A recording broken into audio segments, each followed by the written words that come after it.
નમસ્કાર મિત્રો, હું રાજેશ ભાસ્કર આપ સૌનું યુટ્યુબમાં આપણી આ ચેનલ પર સ્વાગત કરું છું.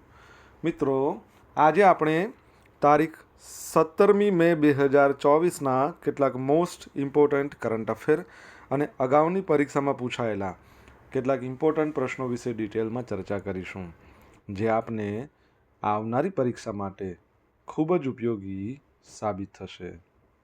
તો મિત્રો, આપ આ ચર્ચા સાથે જોડાઈ રહેજો અને વિડીયોને પહેલેથી લઈને છેલ્લે સુધી પૂરેપૂરો જોવાનો આગ્રહ રાખજો. તો ચલો મિત્રો, શરૂ કરીએ. શરૂઆત કરતાં પહેલાં જણાવી દઉં કે જો તમારે આપણી આ યુટ્યુબ ચેનલને સબસ્ક્રાઈબ કરવાનું બાકી હોય તો ચેનલને સબસ્ક્રાઈબ કરજો, નોટિફિકેશન બેલ આઇકોનને પ્રેસ કરીને, અને જો તમને વિડીયો પસંદ આવે તો વિડીયોને લાઈક કરજો અને તમારા જેટલા પણ મિત્રો છે એ બધા મિત્રો જોડે આ વિડીયોની લિંકને શેર કરજો. તો શરૂઆત કરીએ. સૌ પ્રથમ જોઈશું અગાઉની પરીક્ષામાં પૂછાયેલા સામાન્ય વિજ્ઞાનના પ્રશ્નો, જેના જવાબો તમારે મને કમેન્ટમાં લખીને જણાવવાના છે. વિડીયોના લાસ્ટમાં જ્યારે હું તમને આ દરેક પ્રશ્નના જવાબ જણાવું ત્યારે તમારે ચેક કરવાનું છે કે તમે આપેલા પ્રશ્નોના જવાબમાંથી કેટલા પ્રશ્નોના જવાબ સાચા છે, અને જેટલા પણ પ્રશ્નોના જવાબ સાચા હોય એ તમારે કમેન્ટમાં લખીને જણાવવાના છે. તમને ખબર છે કે ડેલી જીકે ટેસ્ટમાં રોજ 10 પ્રશ્નો પૂછે છે, એમાંથી તમારા કેટલા સાચા પડ્યા એ તમારે જણાવવાનું કમેન્ટમાં લખીને. આજે 10 પ્રશ્નોની આપણે વાત કરીએ છીએ, એમાંથી 5 પ્રશ્નો છે એ સામાન્ય વિજ્ઞાનના છે, બાકીના 5 પ્રશ્નો છે એ ગુજરાતના ઇતિહાસના પ્રશ્નો છે. તો તમે તમારા આન્સર આપો નીચે કમેન્ટ બોક્સમાં, અને હું આજના કરંટ અફેરનો પ્રથમ પ્રશ્ન છે એની શરૂઆત કરું છું.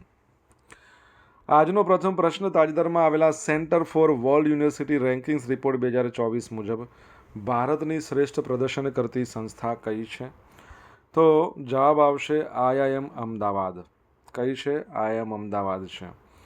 તો તાજેતરમાં આવેલ report center for world university ranking એ મુજબ આપણું Indian institute of management Ahmedabad છે એ સમગ્ર ભારતમાં શ્રેષ્ઠ પ્રદર્શન કરતી સંસ્થા તરીકે સ્થાન આપવામાં આવ્યું છે. પરીક્ષાની દ્રષ્ટિએ આ ખૂબ જ અગત્યનો પ્રશ્ન છે. IIM અમદાવાદની વાત કરીએ તો વૈશ્વિક રીતે તમે જોશો તો 9 સ્થાનો એ ઉપર આવ્યું છે, અને વૈશ્વિક રીતે 410મા નંબર પર છે. રેન્કિંગ પ્રક્રિયાઓમાં વિશ્વભરની 20,966થી વધુ યુનિવર્સિટીના ડેટાની તપાસ કરવામાં આવી હતી, અને વૈશ્વિક સ્તરે હાર્વર્ડ યુનિવર્સિટી એ સતત 13મા વર્ષે તેનું ટોચનું સ્થાન જાળવી રાખ્યું છે. ત્યારબાદ સેકન્ડ નંબર ઉપર છે મેસેચ્યુએટ ઇન્સ્ટિટ્યૂટ ઓફ ટેકનોલોજી, MIT જેને કહેવાય છે. ત્રીજા નંબર પર છે સ્ટેનફોર્ડ યુનિવર્સિટી. આ ત્રણે ત્રણ યુનિવર્સિટી છે એ ક્યાંની છે? એ ત્રણે ત્રણ યુનિવર્સિટી છે અમેરિકાની. બરાબર છે. CWURની વૈશ્વિક 2000 યાદીની 2024ની આવૃત્તિમાં ટોટલ 64 ભારતીય યુનિવર્સિટીઓ અને સંસ્થાઓનો સમાવેશ થાય છે. પ્રથમ સ્થાને IIM અમદાવાદ બાદ જે IISc બેંગલુરુ છે, ભારતીય વિજ્ઞાન સંસ્થા, એ સેકન્ડ નંબર પર છે ભારતમાં.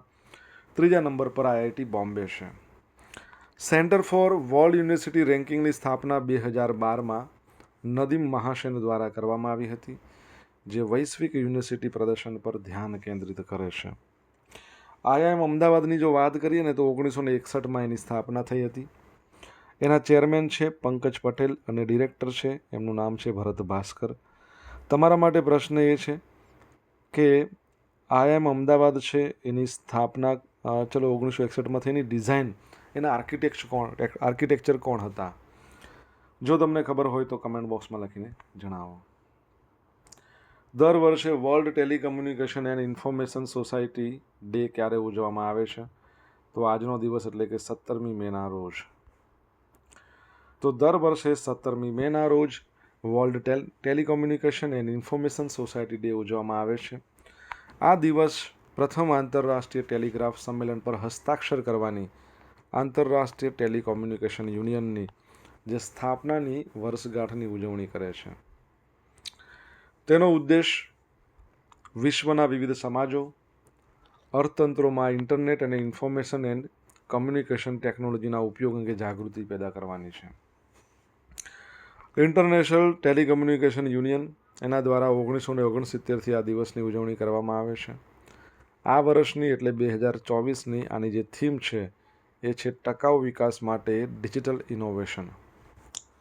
અહીંયા ચલો તમારા માટે એક પ્રશ્ન અહીંયા ટેલિકોમ્યુનિકેશન પરથી યાદ આવ્યું કે ડિપાર્ટમેન્ટ ઓફ ટેલિકોમ્યુનિકેશનના જે મંત્રી છે એમનું નામ અશ્વિની વૈષ્ણવ છે. આપણા ભારતની અંદર આવેલી છે telecom regulatory authority of India. આ સંસ્થાના અધ્યક્ષનું નામ તમને આવડતું હોય તો કમેન્ટ બોક્સમાં લખીને જણાવો. 17નો જાદુ, 4નો જાદુ, નીતિ આયોગ, RBI બધા શોર્ટ્સ છે, તમારે જોવાના બાકી હોય તો જોઈ લો. તમને પસંદ આવે તો લાઈક કરજો, તમારા મિત્રો જોડે એને શેર કરજો. ચેનલ સબસ્ક્રાઈબ કરવાની હજુ પણ બાકી હોય આપણી આ યુટ્યુબ ચેનલ તો સબસ્ક્રાઈબ કરજો, નોટિફિકેશન બેલ આઇકોનને પ્રેસ કરીને. વર્લ્ડ હાઇપર ટેન્શન ડે એ પણ દર વર્ષે 17મી મેના રોજ જ મનાવવામાં આવે છે. કોના દ્વારા? વર્લ્ડ હાઇપર ટેન્શન લીગ દ્વારા. જે હાઇપર ટેન્શન એટલે આપણે એને બ્લડ પ્રેશર કહીએ ને સાદી ભાષામાં, તો આ બ્લડ પ્રેશર રોગ, એના નિવારણ, એના તપાસ અને નિયંત્રણ વિશે જાગૃતિ ફેલાવવા માટે આ દિવસ મનાવવામાં આવે છે. આનો ઉદ્દેશ સર્વસામાન્ય રીતે હાઈ બ્લડ પ્રેશર, ઉચ્ચ રક્તચાપ તરીકે ઓળખાતા હાઇપર ટેન્શન અંગે જાગૃતિ લાવવાની છે, એને નિવારવાની છે, ઓળખવાની છે, એને નિયંત્રિત કરવાના ઉપાયોને પ્રોત્સાહન આપવાનો છે. વર્ષ 2006માં વર્લ્ડ હાઇપર ટેન્શન લીગ એણે વર્લ્ડ હાઇપર ટેન્શન ડે ઉજવવાની શરૂઆત કરી હતી. આ વર્ષની થીમ છે તમારું બ્લડ પ્રેશર ચોક્કસ રીતે માપો, તેને નિયંત્રિત કરો અને લાંબા સમય સુધી જીવો. બહુ સરસ થીમ છે, યાદ રાખજો.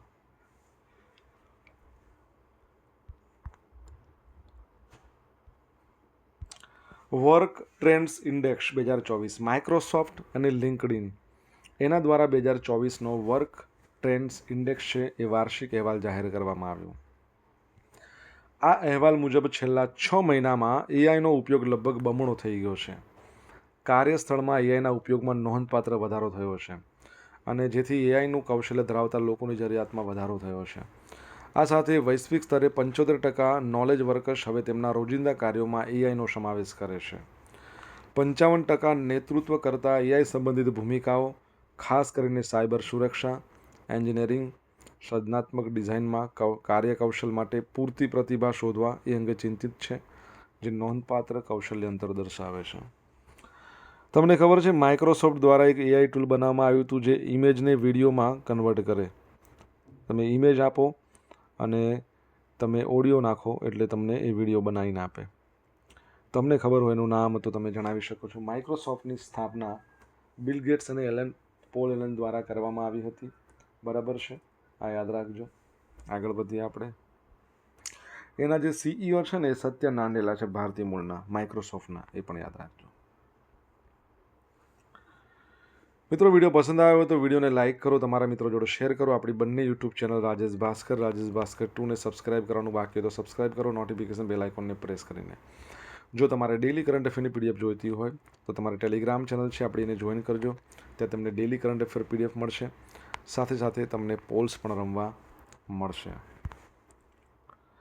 તાજેતરમાં ટેનિસની વિશ્વ મહિલા સિંગલ રેન્કિંગમાં ટોચના 25માં સ્થાન મેળવનાર પ્રથમ ભારતીય મહિલા કોણ બની છે? તો જવાબ આવશે મણિકા બત્રા. કોણ બની છે? મણિકા બત્રા, જે 24મા નંબરે આવ્યા છે.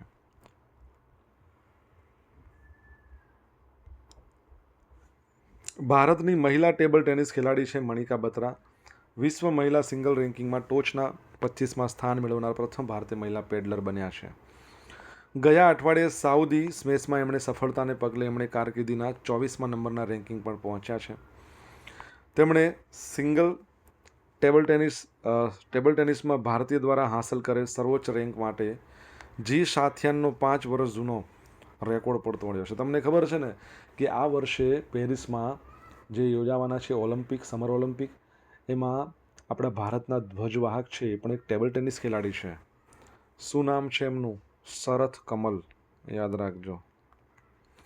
વ્યક્તિગત અને ટીમ કેટેગરીમાં 2018 કોમનવેલ્થ ગેમ્સની સુવર્ણચંદ્રક વિજેતા મનિકા એમને જિહાદમાં 15 સ્પોર્ટનો કૂદકો લગાવ્યો અને ક્વાર્ટર ફાઇનલમાં પહોંચી અને તેથી તેમને ટોચના 25માં સ્થાન મળ્યું. અહીંયા પણ તમે જુઓ, અહીંયા પણ જુઓ, બરાબર, સાઉદી સ્પેસમાં.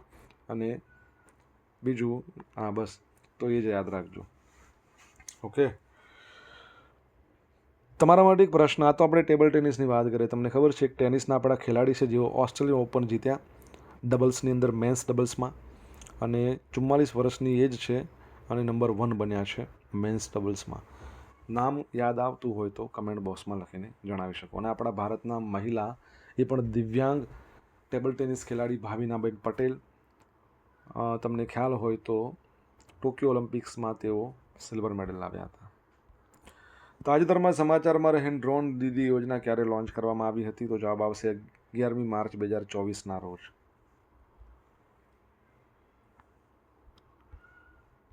આપણે શા માટે એની ચર્ચા કરી રહ્યા છીએ? કેમ કે તાજેતરમાં કૌશલ્ય વિકાસ અને સાહસિકતા મંત્રાલય એને ડ્રોન દીદી યોજના હેઠળ 2 પાયલોટ પ્રોજેક્ટ હાથ ધરવા માટે મહિન્દ્રા એન્ડ મહિન્દ્રા લિમિટેડ સાથે MOU પર હસ્તાક્ષર કર્યા છે.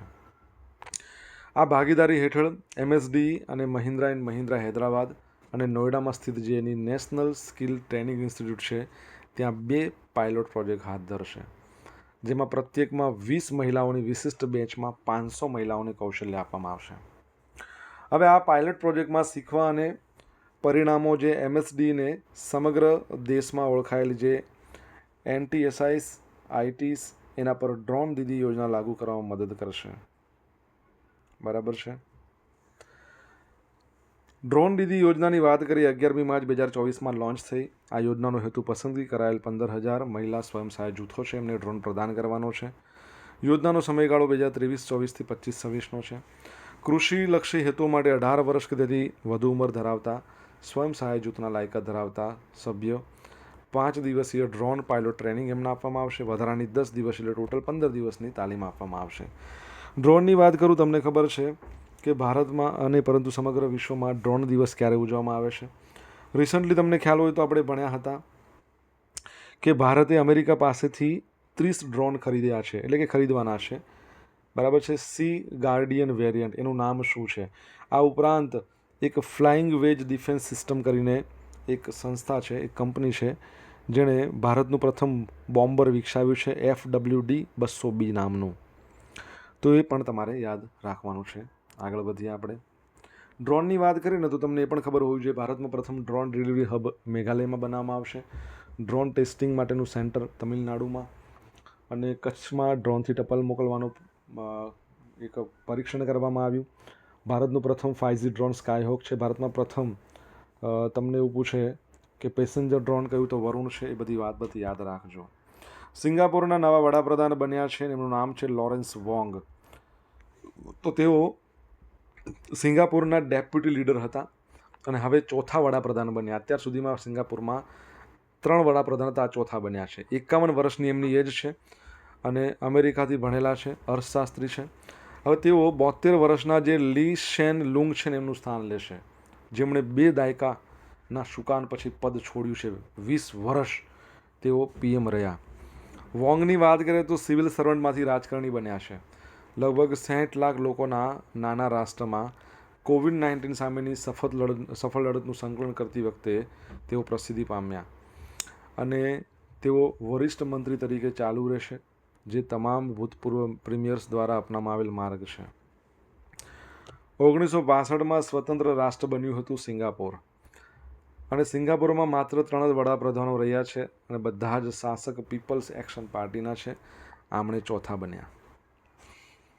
સિંગાપોર છે એનું કેપિટલ સિંગાપોર સિટી છે. કરન્સી સિંગાપોર ડોલર છે. તમારા માટે પ્રશ્ન, સિંગાપોરના પ્રેસિડેન્ટ છે, તેઓ ભારતીય મૂળના છે. શું નામ છે એમનું જણાવો.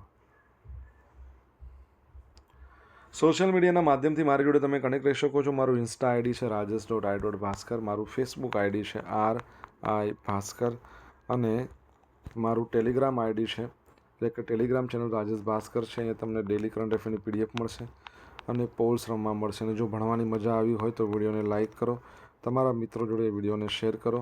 ચેનલ સબસ્ક્રાઈબ કરવાનું બાકી હોય તો સબસ્ક્રાઈબ કરો, નોટિફિકેશન બેલ આઇકોનને પ્રેસ કરીને. તાજેતરમાં કોના દ્વારા પ્રાઇમોર્ડિયલ બ્લેક હોલ શોધવા માટે Nancy grace Roman space telescope launch કરવામાં આવશે? તો જવાબ આવશે નાસા દ્વારા. તો નાસા 2027માં બિગ બેંગ એરા બ્લેક હોલ શોધવા માટે Nancy grace Roman space telescope launch કરશે. હવે રિસન્ટલી એવું થયું છે કે બ્લેક હોલ વીક મનાવવામાં આવ્યું 6મી મેથી લઈને 10મી મે દરમિયાન. તો લોકોને નાસાના નેન્સી ગ્રેસ રોમન ટેલિસ્કોપ પર વધુ ધ્યાન આપવા માટે આ યોજવામાં આવ્યું હતું. આનો ઉદ્દેશ છે કે પ્રાઇમોર્ડિયલ બ્લેક હોલને જોવાનો, જે લગભગ 13.8 બિલિયન વર્ષ પહેલાં બ્રહ્માંડની રચના થઈ ત્યારથી અસ્તિત્વમાં છે. હવે પ્રાઇમોર્ડિયલ બ્લેક હોલ એટલે શું? તો સૈદ્ધાંતિક રીતે બિગ બેંગની ઘટના પછી તરત જ જે આદિકાળના બ્લેક હોલ રચાયા એને કહેવાય છે પ્રાઇમોર્ડિયલ બ્લેક હોલ. હવે નેન્સી ગ્રેસ રોમન જે સ્પેસ ટેલિસ્કોપ છે એનું જૂનું નામ, એટલે પહેલાં એ WFIRST તરીકે ઓળખાતું, એટલે કે વાઇડ ફિલ્ડ ઇન્ફ્રારેડ સર્વે ટેલિસ્કોપ. તે 2.4 મીટર સ્ક્રીન અને ડાર્ક એનર્જી, એક્ઝોસ્પ્લેનેટ અને ઇન્ફ્રારેડ એસ્ટ્રોફિઝિક્સનો અભ્યાસ કરવા માટે રચાયેલ અત્યાધુનિક સાધનો ધરાવે છે. નાસાના ખગોળશાસ્ત્રના પ્રથમ મુખ્ય નેન્સી ગ્રેસ રોમનના નામ પરથી આ ટેલિસ્કોપ છે એનું નામ રાખવામાં આવ્યું છે, બરાબર છે. અને તે બ્રહ્માંડનું ઇન્ફ્રારેડ વાઇડ ફિલ્ડ સર્વે કરશે. આ સર્વેક્ષણનો ઉદ્દેશ તારા વિશ્વના સ્થાનને નિર્ધારિત કરવાનો છે. સમયાંતરે બ્રહ્માંડના વિસ્તરણ છે એની આસપાસના રહસ્યોને ઉજાગર કરવાનો છે. યાદ રાખજો.